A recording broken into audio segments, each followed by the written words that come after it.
Pots de fleurs, boules de décoration, sapins et guirlandes sont les objets les plus utilisés pour changer le décor des maisons. Si certains le font par suivisme, d'autres estiment que la décoration a une importance. La décoration permet de pouvoir dégager de l'énergie positive. Elle donne une nouvelle image à notre environnement et nous permet en réalité de la façonner pour vraiment marquer l'événement aussi inédit comme nous avons l'habitude de le constater en fin d'année. Pour moi, faire une décoration en fin d'année, c'est changer de couleur.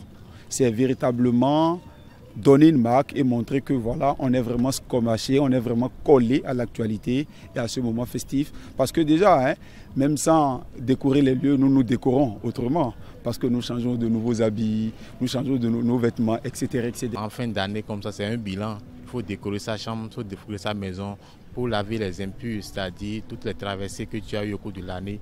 Et c'est une manière de dire, j'entre dans une nouvelle année avec des bénédictions. La décoration elle est très importante. Tout le monde aime le beau. Quand c'est esthétique, vous aimez, dès que vous rentrez chez vous, vous souriez et puis c'est bon, quoi. Et ça donne un nouvel aperçu à nos maisons, avec la lumière, les couleurs et autres, ça change un peu. Et on se prépare à la fête, on a l'impression que c'est beaucoup plus vivant qu'avant, que ce que nous vivons par le passé. Pour le pasteur Christophe Dewanou, la décoration en tant qu'art donne la vie dans les maisons. Et quand on parle de décoration, nous parlons de l'art. Et l'art fait partie de la vie de l'homme. L'art fait partie des 7 piliers qui a toujours influencé notre monde. Toujours pour parler de son importance, c'est que dans nos maisons, s'il n'y a pas la décoration, on ne sent pas la vie. Dans nos maisons, c'est tous les jours, ce n'est pas seulement pendant la fête.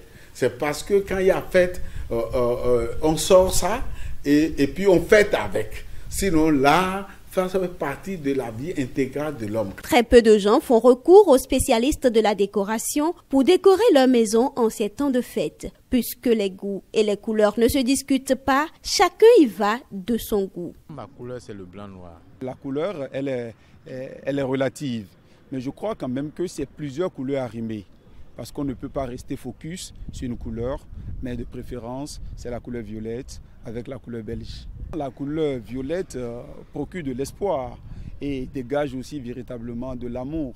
Mais la couleur belge aussi explique ou traduit également la pureté, la sainteté. S'agissant de la signification des couleurs à prioriser pour la décoration, le pasteur estime que toutes les couleurs ont un sens. Il parle de quelques couleurs. C'est Dieu qui nous a donné les couleurs. Et donc, toutes les couleurs ont leur sens.